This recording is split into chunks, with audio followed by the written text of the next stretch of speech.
आज तो बहुत बड़ा दिन मनु भाकर के लिए और पूरे हिंदुस्तान की निगाहें लगातार टिकी हुई हैं। अपडेट है आपके पास इस वक्त? पूरी खबर है कि एक ब्रॉन्ज मेडल का शूट ऑफ था और मनु भाकर चौथी आई है, यानी कि जो हैट्रिक ऑफ मेडल्स की हम उम्मीद कर रहे थे वो नहीं हो पाया है। अनफॉर्चुनेटली ये एक बहुत बड़ी खबर यहां पर यह है कि मनु चौथे पोजीशन पर आई है 25 मीटर एयर राइफल पर।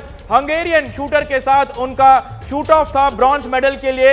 एक समय ऐसा था कि जब मनु भाकर लीड भी कर रही थी, नंबर 2 और 3 पर लगातार थी, लेकिन आखिर में आके वो जो नर्व्स की हम बात कर रहे थे वो आए और हंगेरियन शूटर और मनु भाकर के बीच जो ब्रॉन्ज मेडल का शूट ऑफ था उसमें मनु भाकर हार गई और एलिमिनेट हो गई। चौथे स्थान पर आई है Manu Bhaker 25 metre air rifle 25 metre जो पिस्टल है उसके फाइनल्स में। तो चौथा स्थान जो हैट्रिक की हम यहां लगातार बात कर रहे थे, जो हम बात कर रहे थे कि यहां पर जो है एक मेडल और आ सकता है, ब्रॉन्ज के अलावा सिल्वर या गोल्ड भी आ सकता है, आखिर में जाके वो नहीं हुआ क्योंकि वो चौथे स्थान पर आई है। लेकिन बहुत ही ब्रिलियंट यहां पर परफॉर्मेंस रहा है मनु भाकर का।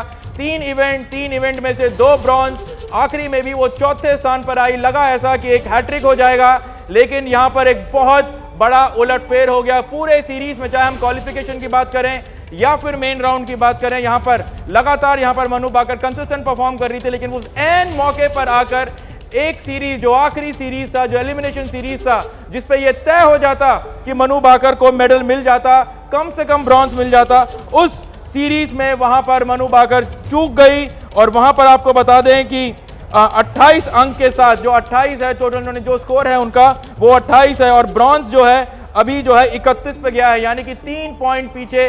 जो आखिरी सीरीज जो मनु भाकर ने शूट किया वो बहुत अच्छा सीरीज नहीं था। हंगेरियन जिनके साथ उनका शूट आउट हुआ था उन्होंने काफी अच्छा सीरीज शूट किया और इसी वजह से मनु भाकर जो है चौथे स्थान पर रही। तो ये बहुत अच्छी खबर नहीं है, एक हार्ट ब्रेक कह सकते हैं, क्योंकि पूरे देश की उम्मीद यहां पर मनु भाकर के पास थी कि वो तीसरा मेडल जो है अपने आप इसी ओलंपिक्स में लेके आएंगी। भारत को एक चौथा मेडल मिलेगा, शायद ब्रॉन्ज, और ब्रॉन्ज से और बेहतर मिलेगा, लेकिन ऐसा नहीं हुआ। लेकिन इसके बावजूद जो है मनु भाकर की जितनी तारीफ की जाए उतनी कम, क्योंकि इतिहास तो उन्होंने पहले ही रच दिया था जब वो पहली भारतीय एथलीट बनी जिन्होंने एक ही ओलंपिक्स में 2 मेडल जीते। उन्होंने 2 ब्रॉन्ज अपने नाम किया। आज एक मौका था, एक सुनहरा मौका था उनके पास कि वो तीसरा मेडल भी लेके आए, एक अनोखा हैट्रिक लेके आए, लेकिन वो आज बहुत बड़ा चौथे मौका, स्थान पर लेकिन रहे। वो चूक गई हैं आप ये बता रहे हैं और उनको हार का सामना करना पड़ा है। इस वक्त की बड़ी खबर ये है